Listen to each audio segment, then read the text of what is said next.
morning. I'm Dr. Steve Stites, Chief Medical Officer here at the University of Kansas Health System. Welcome back to Open Mics with Dr. Stites. Today, we are focused on a particular group of patients near and dear to my heart. That is, people living with cystic fibrosis. It's a rare and life-threatening disease that has seen remarkable and hopeful changes in just the past few years. But before we meet those patients, we're going to have a little bit of a conversation to set up a little bit about what cystic fibrosis is. We're going to turn to my specialty, cystic fibrosis. What is CF? Well, you know, cystic fibrosis is really a disease, it's a genetic disease in which there's a defect in a protein channel that lines cell membranes, especially places like your skin, or more importantly in your sinuses and in your lungs. That makes it much harder to breathe because it makes your secretions much thicker. When I started in CF in 1993, the average life expectancy was about 17. Things have changed rapidly. So about 4 years ago, I had the best week of clinic visits, I think, in my entire life. I think the nurse who I had worked with, Joyce Funk, who's here in the studio with me today, and one of my very good friends and an additional CF doctor here at KU, and actually the director of the CF program now, Joel Murmis. Joyce and I were with a patient that day, and I remember having like tears after tears after tears. And they weren't sad tears, they were happy tears. Because I was seeing CF patients benefiting from a new therapy that changed their lives. Sarah Johnson, who is Sarah Carollo, that I keep calling her Sarah Carollo, so if I make that mistake today, Sarah, please bear with me. Sarah Johnson was one of those patients who was a trial participant. It made national news when the FDA rapidly approved the drug she was taking called Trikafta.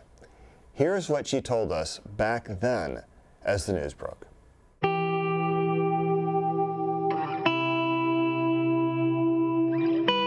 I was considering quitting my job because my health was declining. Sarah Johnson has cystic fibrosis, an inherited life-threatening disorder that damages the lungs and digestive tract. In 2018, Sarah's condition made doing her job almost impossible. She's a special education teacher in Grain Valley. The thought of quitting was devastating. Then she got a call from the University of Kansas Health System about a new clinical trial for a drug called Trikafta. As someone with a rare disease, it's our way to gain control in an uncontrollable situation. Sarah started seeing results immediately. I noticed that I could walk as fast as others. I noticed that I could pick up and move things at my work, keep up with my students at my job. Just an overall quality of life increase that is just remarkable. Sarah said Trikafta gave her a life she never imagined possible for someone with cystic fibrosis. I am now able to have a social life. I can go out at night. I don't get tired easily.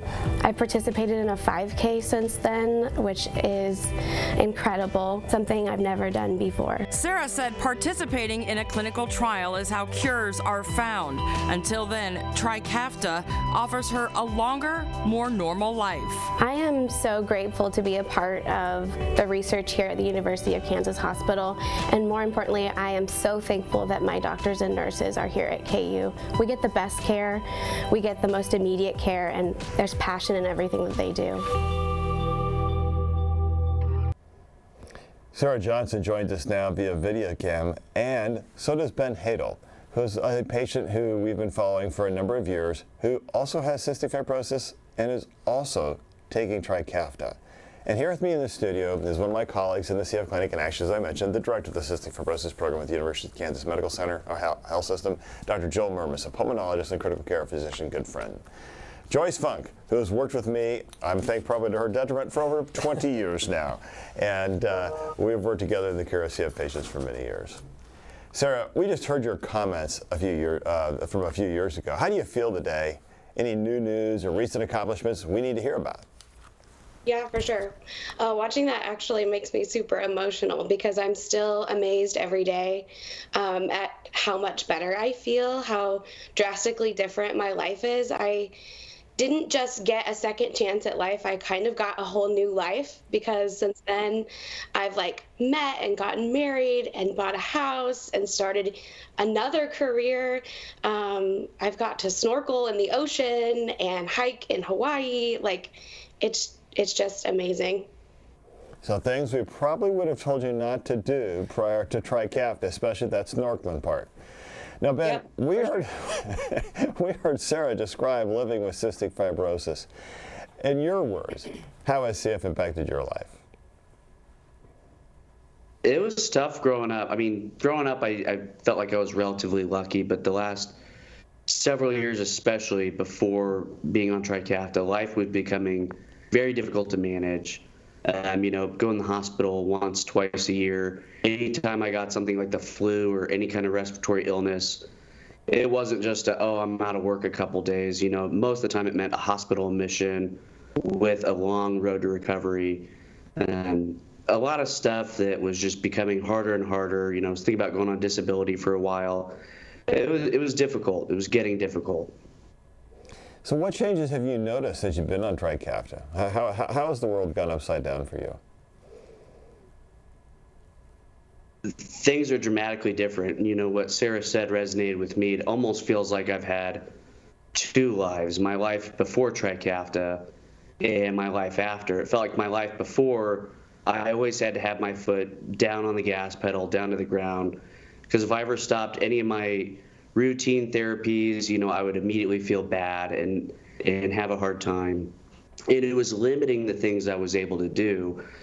I've now been able to realize more and more the things I'm able to do without any kind of difficulty. You know, my wife and I, this summer before last, went to Italy, and I just remember reflecting in the middle of our trip about a week through thinking I could have never done this before Trikafta. You know, I hate to even say the word, I feel normal now, close to anyway. And all these things I'm able to do now, I know before Trikafta, there's no way I could have done them. So it's just so many things that I would just consistently and constantly have to worry about. It's almost like they disappeared within hours of taking this medication. It's truly been incredible. It's hard to put into words. You know, I think, Ben, just a reflection for a moment, how many hours a day did you spend doing airway clearance? I'd say probably a couple hours a day. And, you know, I would start my day, and if I didn't do a treatment first thing in the morning, I just couldn't function properly throughout that day. And then as I realized, after being on Trikafta, that first treatment actually made me tired from the get-go, because there's a lot of airway clearance, coughing stuff out, and it was a lot more effort than I realized at the time.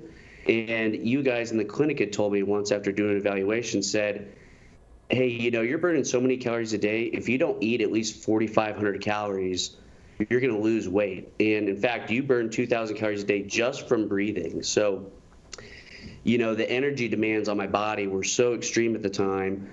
But, you know, this being an inherited genetic disease, as Sarah knows too, is you live your whole life this way, so you don't know any different. You know, things definitely progress and get harder as you get older, but it's not like one day you're super healthy and the next day you're super sick. It's just kind of a slow progressive disease that it just slowly weighs on you in ways you don't realize.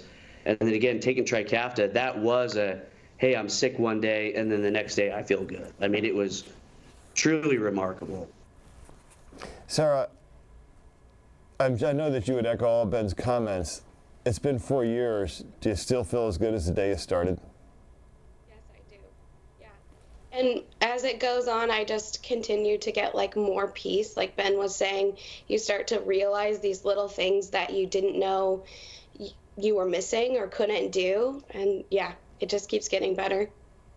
So one of my patients once said, I don't like to go out to dinner because when I laugh, I cough and I'm embarrassed. Did you all have an experience? Oh, Sarah, I see you shaking your head. That was something you experienced? For sure, yeah. It doesn't sound like a normal cough. Yeah, no, it doesn't. And actually, the absence of that cough is music to my ears. And Ben, I think I remember saying to you, and I think I said it to most of my patients, my corny line, okay, guys, we have to have a new conversation. We have to start talking about this. We have to start talking about saving for retirement, because that was never a consideration earlier on in CF, right? Yeah, no, so for my job, I'm a financial advisor, so I help people all day plan for retirement. And for me, I would always save for myself, one of the nice tax advantages of planning for retirement is you put it away in an account where, you don't pay tax now or it grows tax deferred. But one of the caveats to that is if you access that money before age 59 and a half, you have to pay taxes, you have to pay a penalty. Now, there's some caveats around that, but in my mind, I thought 59 and a half, I mean, that's kind of a stretch for me right now. I don't feel comfortable that I'm going to make it to that age. So I just wouldn't save for retirement. I would save, for a rainy day. I'd put a bunch of money away, but not for retirement specifically. But the first year I started Trikafta, that was the first year I said, hey, I'm going to be around. I'm going to fund a retirement account, and have aggressively since. But it's just a mindset shift like that, to where I never really thought about my mortality, or I would try not to. I would always say I lived with a healthy sense of denial. I put it out of my mind enough to where I could function throughout the day. But there were still small things like that I wouldn't actively think about, but I know were in the back of my mind that, hey, that age, I don't know when I'm going to pass, but I'm probably going to pass way before that age. So that was a kind of a big shift too. Sarah, we've heard Ben talk about his plans, actually having retirement, having to save money now.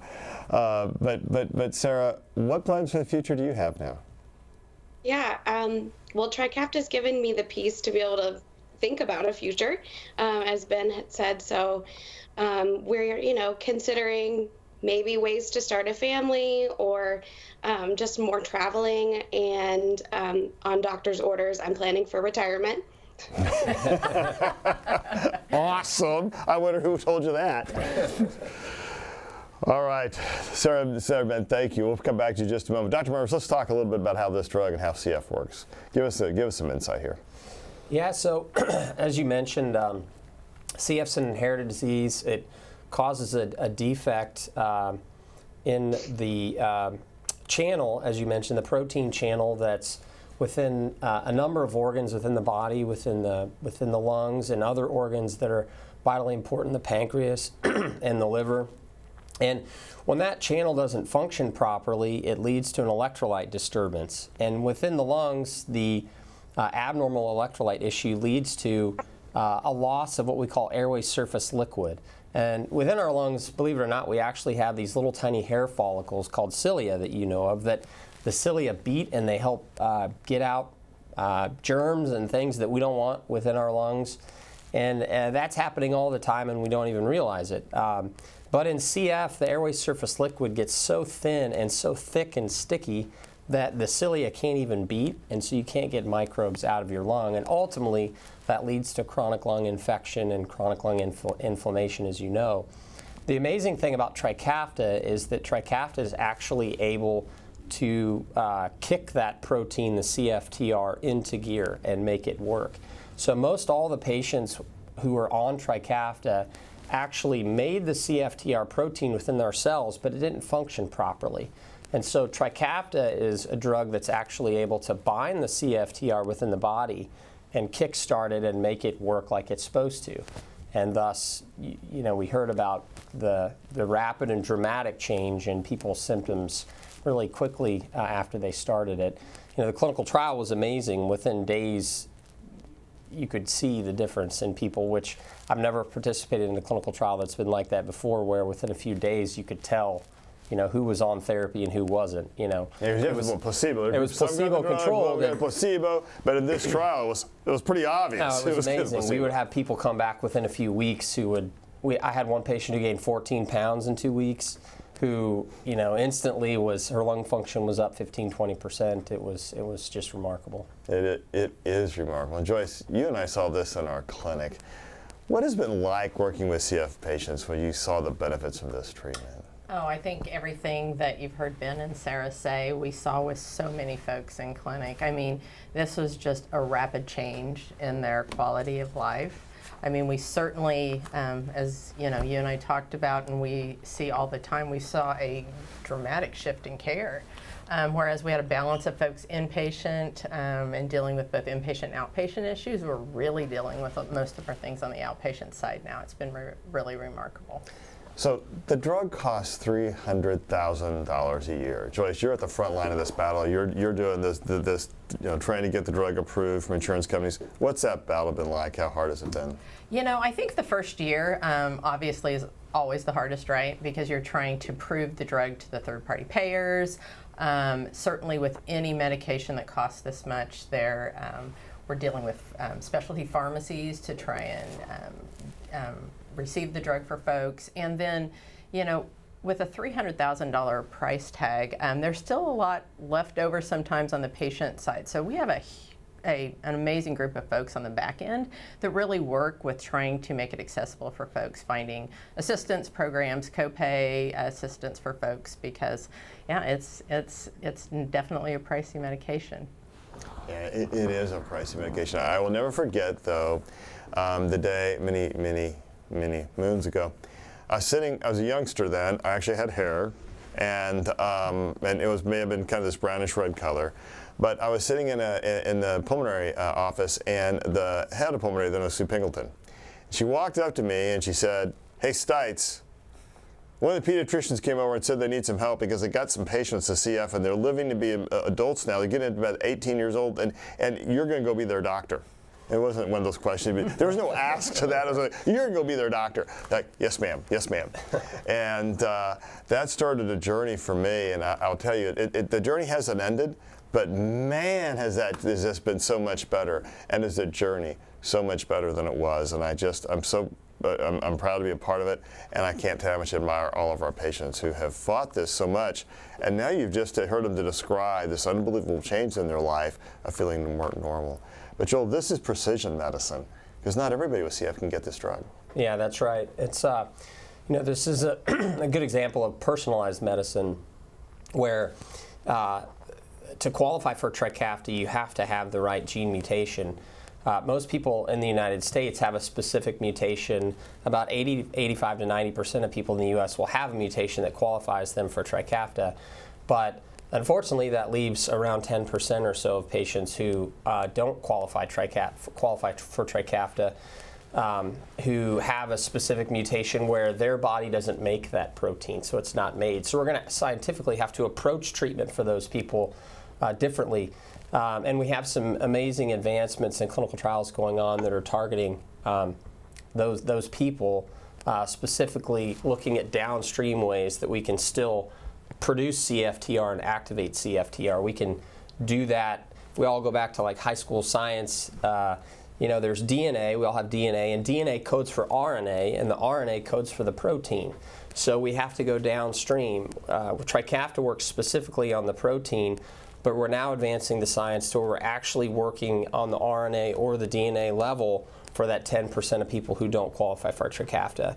And we're doing that a variety of different ways, by nebulizing specific therapies that activate RNA, or the actual RNA. Yeah, the actual RNA is inhaled, or actual CFTR, the protein, the DNA for CFTR is inhaled, and then that goes within the cells within the lung, and then we'll go produce a normal CFTR protein, which is scientifically a way we can treat this, the remainder of patients who don't qualify for Trikafta. So those advancements are clinical trials that we're actively doing, not quite ready for prime time yet, but we are optimistic that science is going to lead to treatments for those individuals not on Trikafta. One of the things I admire most about the Cystic Fibrosis Foundation, and there are many, is when you walk into the foundation's office, the first thing you see in the end of a hall is this big thing, plastered on, until it's done, meaning you got to treat everybody.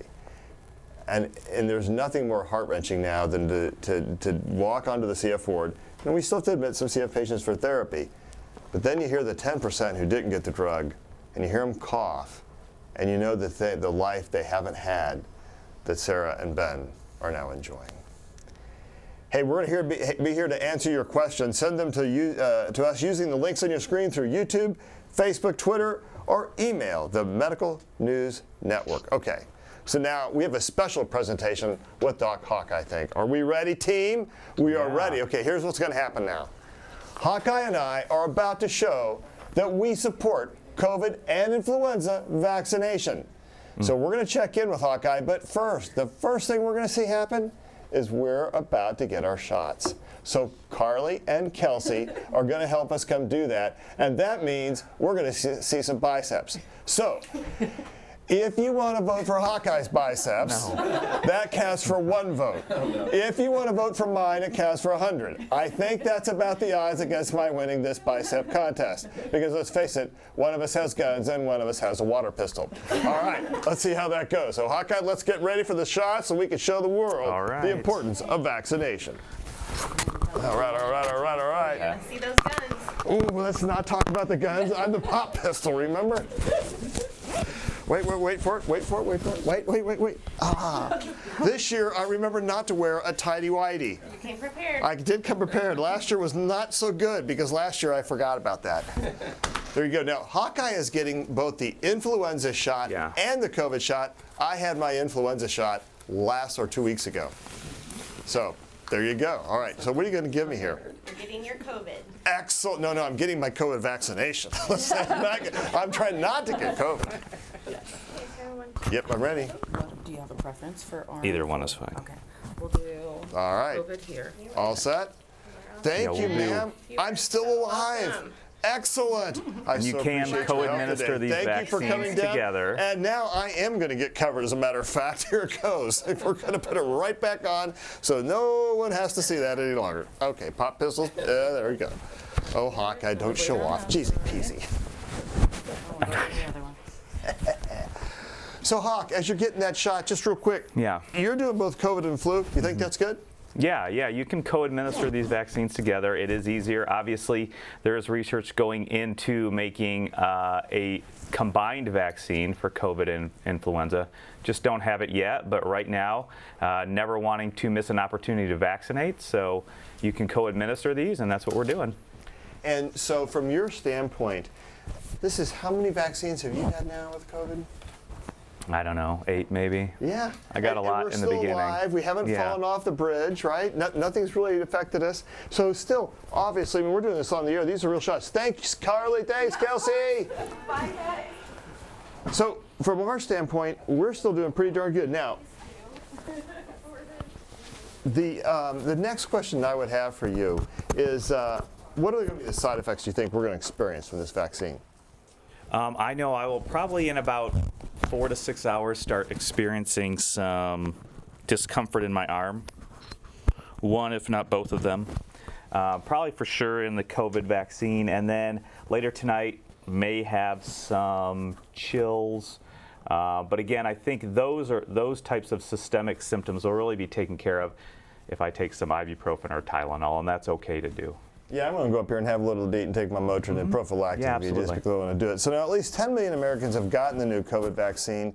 It's only 3% of the eligible population, though, and 7% of nursing home residents. Still a little nervous. I mean, from the healthcare standpoint, I get nervous, especially with those who are elderly and have other chronic disabilities, and to some degree that could include myself, so I have to be careful with this. But folks who are vulnerable are the people who are older and have other chronic diseases. Talk to us a little bit about that, because you're doing ID consults all the time. Who's in the hospital right now with COVID? So right now, who's in the hospital are those people that are at the highest risk, and we've talked about this, Steve, and you know that. So highest risk, obviously, is going to be age.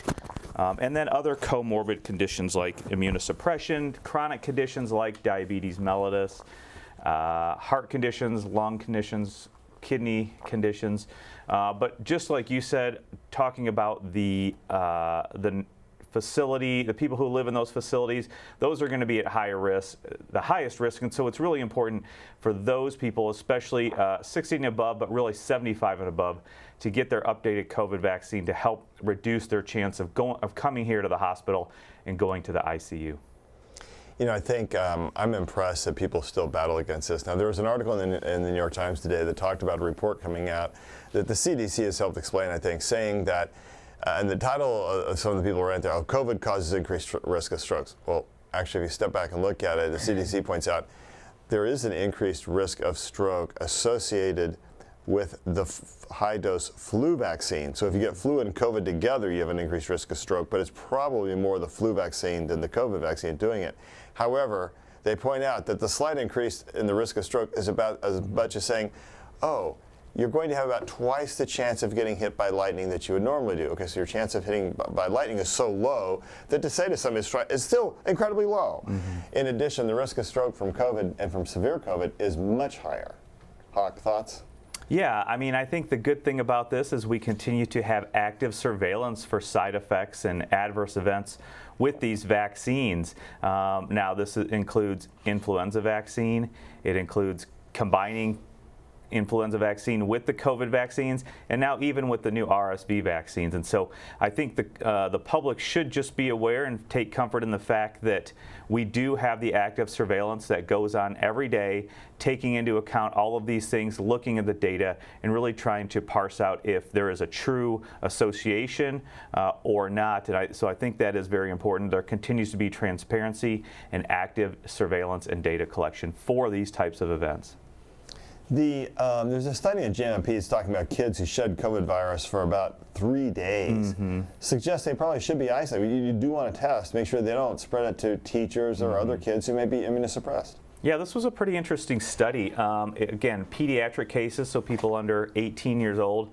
They looked at vaccinated and unvaccinated. They actually tried to culture virus, so that is vitally important. They're not just using an antigen test that you stick up your nose or a PCR test. They were actually trying to culture virus. And when they did that, they found that the viral levels peaked at about day 3 after symptoms and then waned from there. So that is very important because we know about the isolation recommendations now are to isolate for 5 days, and then you can go back into public with a mask on for the remainder of 5 more days for a total of 10 days after symptoms. So I think this helps reinforce those procedures which are already recommended if your child comes down with COVID-19. Yeah, I think that's right. Yeah. And just one quick comment. If I turn back to cystic fibrosis real quick, your team is a big part of the CF program here at KU, and it's got to be pretty remarkable for you guys as well to see these changes. It is. You know, I talked to Dr. Murmis and Dr. Crosser and your other colleagues just about the amount of people that are in the hospital for CF exacerbation, which is like a secondary, like as a pneumonia infection, essentially. And the numbers have been vitally low. You know, we have Dr. Stephen Waller and Dr. Wissam Elatruni who really lead the CF aspect of our infectious disease division. But overall, they are most happy when there's nobody in the hospital, obviously. Yeah, and that's a good way of saying we are most happy when we don't have to see folks in the hospital. Hey, we know many of you have questions. Let's head to Studio B with Alexis Del Cid, or as I like to say, ADC. Good morning, DSS, Dr. S squared. We have a lot of great questions coming in. The first one is from Yen Liang. He actually has 3 questions, so I'm going to take them in order. Yen would like to know, when does cystic fibrosis typically manifest? Is it in kids, teenagers, or is the onset typically in adulthood? You know, Dr. Murmis, we've seen this over the years. You know, it used to be we were always thought it was going to be in kids, at least I was. It's, oh, this stuff doesn't really matter. But then we didn't realize some of the different types of mutations that cause CF, and as a result, patients can sometimes present at many different ages. Yeah, that's definitely true. We, you know, every year we'll see a few patients who somehow, you know, made it into adulthood without being diagnosed with CF and are finally identified as having CF, whether it's from chronic sinus disease or, so they kind of have an atypical presentation of CF. I think it's important to mention, though, that now all 50 states do screen for CF at birth.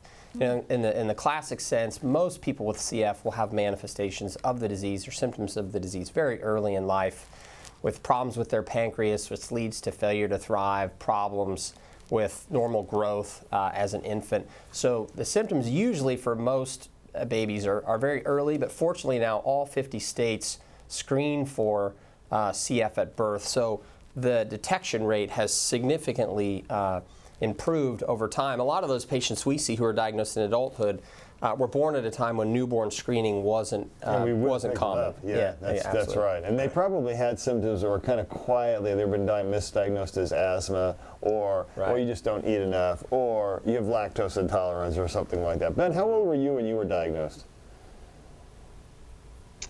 I was 6 months old, so my mom knew pretty quickly. You know, I wasn't gaining weight.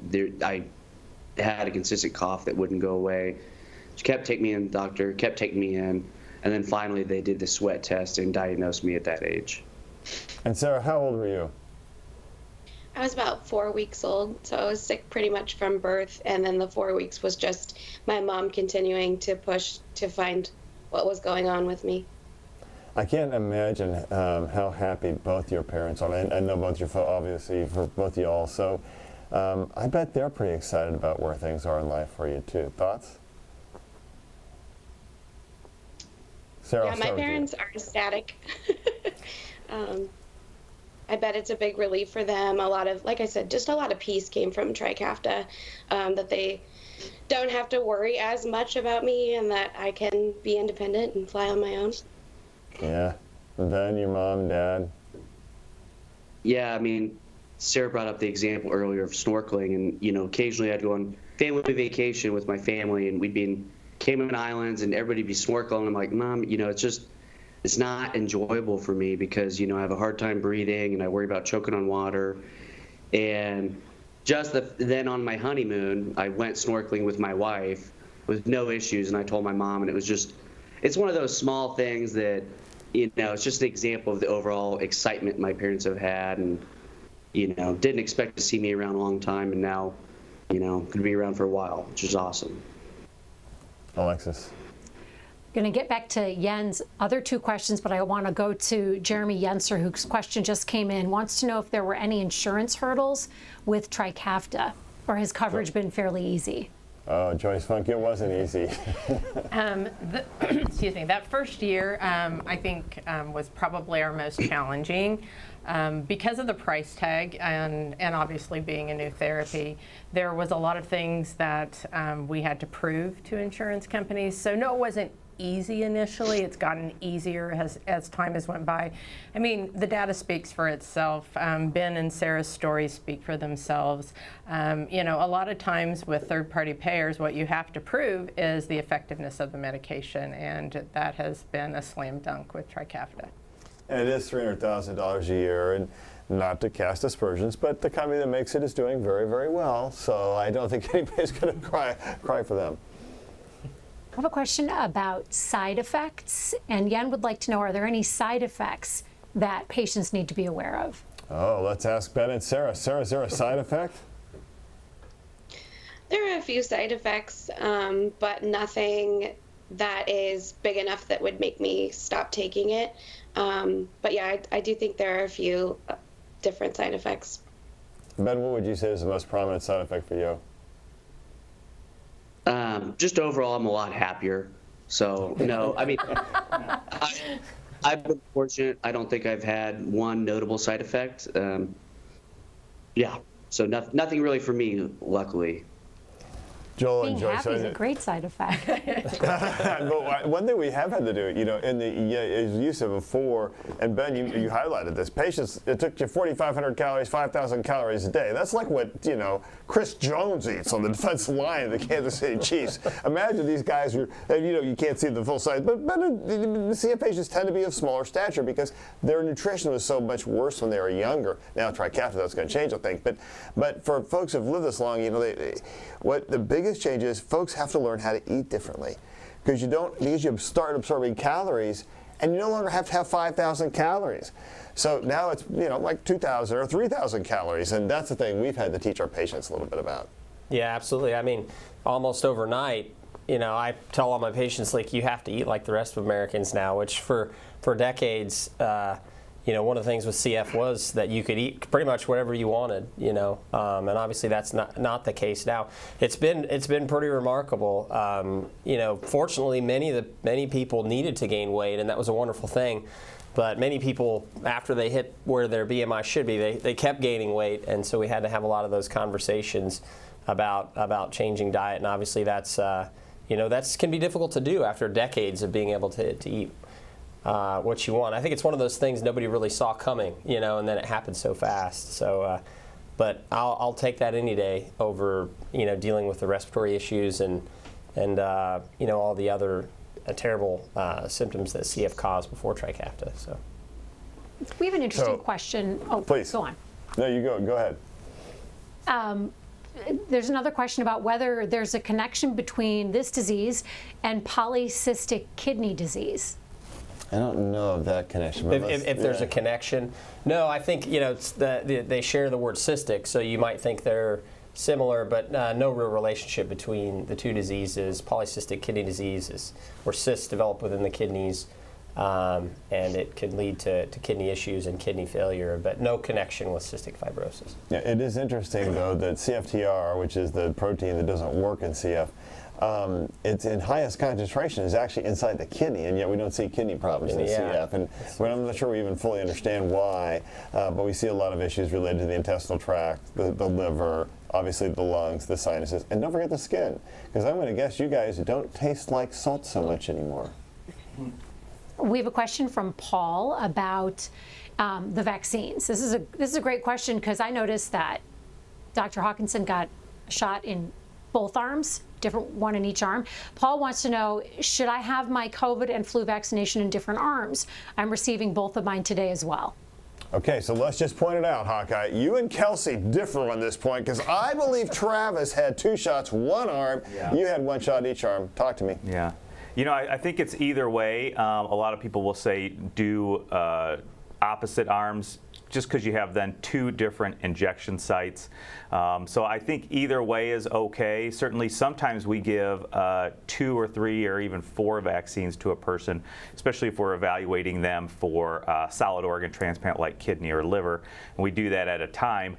If you can do separate sites, that is okay. I don't think there's a firm recommendation, maybe just more of a lower weighted recommendation to do separate sites, probably more for the injection site discomfort.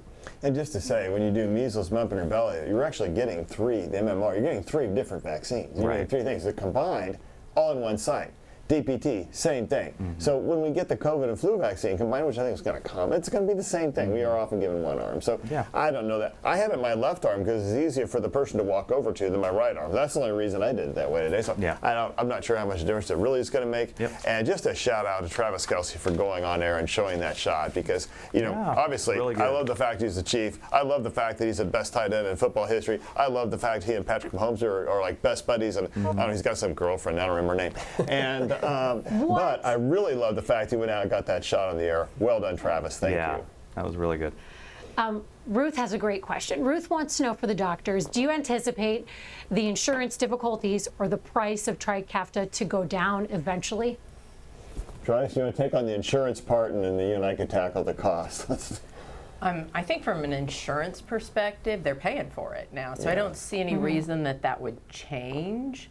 Certainly, I know they'd be incredibly happy and grateful if the cost went down. And I got to tell you, I think, the way I agree 100%. I think it's hard in America, the way the whole healthcare economics works, to think that the price will drop unless there's competition from another company. Yeah, that's absolutely right.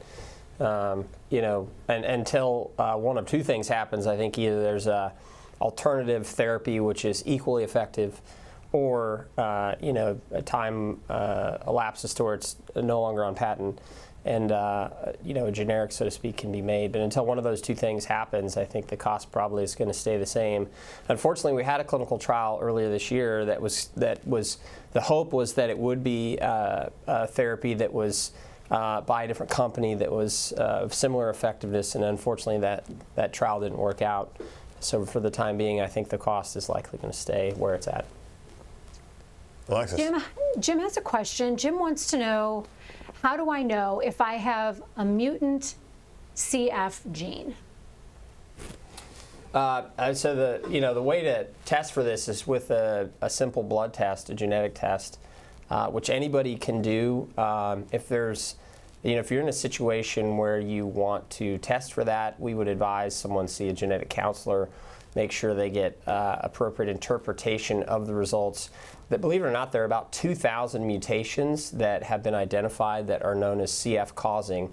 Now keep in mind, to have CF, you have to have 2 mutations, one from each parent, to have the disease. So people who have 1 mutation, and that can be important as it relates to getting married and having kids. If your partner also has a CF mutation, then you would potentially be at risk of having a child with CF. So that's where that can be important. But it is a simple blood test that can be sent off to evaluate for one of those mutations. And the truth is, your sweat test is normal.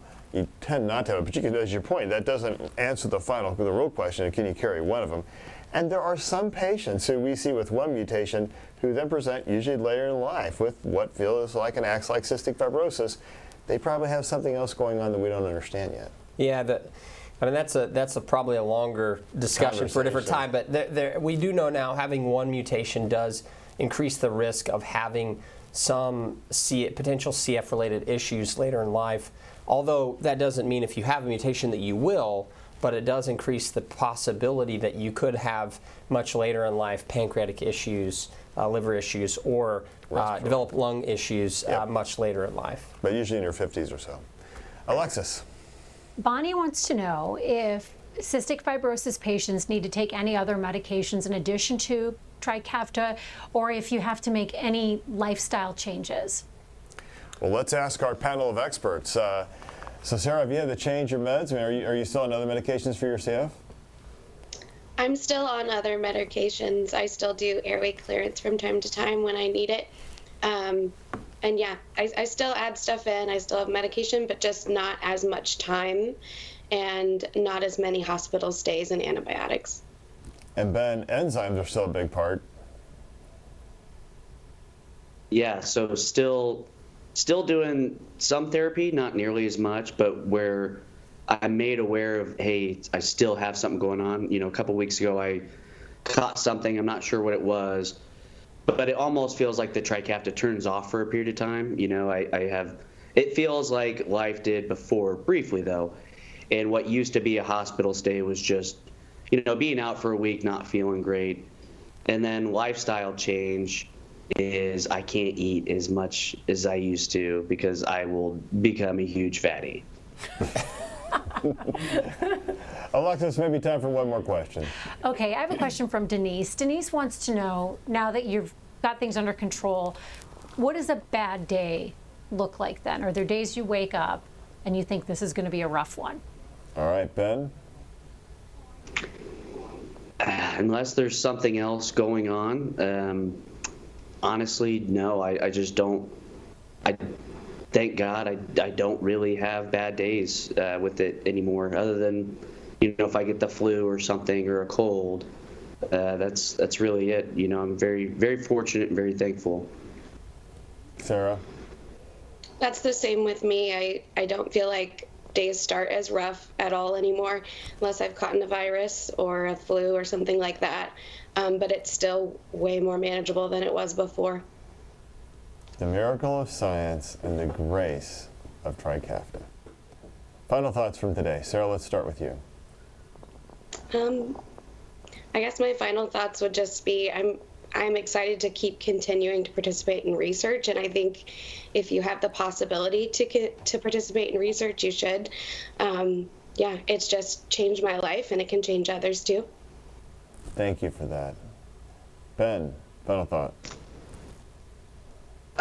The science behind all this, I don't understand it, but it's a miracle. You know, it's in what's in my mind a modern day miracle, and changed my life dramatically.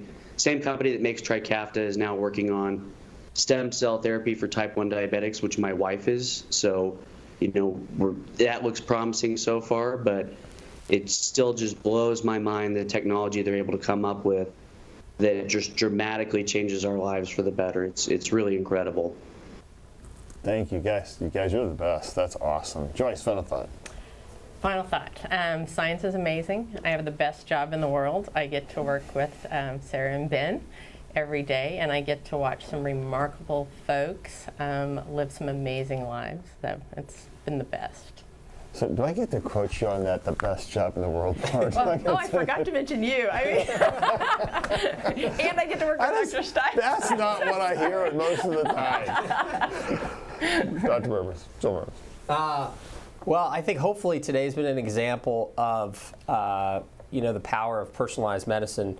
CF across the scientific and medical community has really been an example of one of the best examples in the history of the power of science in seeing a disease take a miraculous transformation within a very short period of time. And it's just been amazing to be part of it. I feel fortunate to be a CF doc when I am, at a time where I can see people in clinic and they're doing so well. It's just incredible compared to how it was before Trikafta. So I think it really speaks to the importance of if you can, participating in clinical trials, if you have that opportunity. Because obviously without people with CF participating in this trial, Trikafta would never be a thing. It would never be available to all those other patients who couldn't or didn't participate in the trial. So definitely speaks to the value of participating in these clinical trials we have here at KU. Doc Hawk. Yeah, I think, we are all just kind of echoing the sentiment of our guests, just about really touting these examples of science and medicine, and really understanding that we have come a long way and we have ways to help keep us safe, or when we are sick, to get us better, and really putting our energies into understanding and listening to the people who know more than we do, because we know there has been a backlash against public health and science and medicine in general in these past few years. But we are still out here every day looking for those answers, looking for those ways to keep our communities safe, our families safe, people around us, ourselves, our family, friends. And we can continue to do that, and we still have these people who are even above us, just looking for those answers, people we don't even know. But just as we heard, personalized medicine, looking for those answers, asking those questions, and really just working with one goal in mind, and that is to keep us healthy. We often talk on this program about the impact of faith, hope, and science together. If you talk to our patients, we always would say to them, guys, keep the faith, because we know the research is going on. That's what brings you hope. And thanks to both Ben and Sarah for being such great participants in research, because that allows science to bring us joy. I remember sitting on the bed with a patient, I think it was in the early 2000s, who just said, I just want to live. And he didn't survive that hospitalization. He had cystic fibrosis. He's a principal here in a large local high school. He's a great man, great person. I think about what his life could have been like had he been just born a few years later and experienced the joy of the science that brings us Trikafta. There's so much misinformation out there about COVID vaccines and these things. If you really want to find the truth, go find the joy. Because what you hear from Ben and Sarah is joy, and also amazement and wonderment at the miracle that science has brought. That's who we can be if we look for the joy and not for the anger. Thanks again to all of you who are on this program today, to all of our guests, and remember, faith, hope, science. We'll see you soon. When her heart started pounding after suffering a terrible loss, she thought it was anxiety and grief. I'm Alexis Del Cid. On the next All Things Heart, how those symptoms actually indicated a potentially deadly heart problem linked to a COVID infection. Thursday at 8 a.m. Subscribe to our morning medical update and Open Mics with Dr. Stites podcasts. Now everywhere podcasts are available.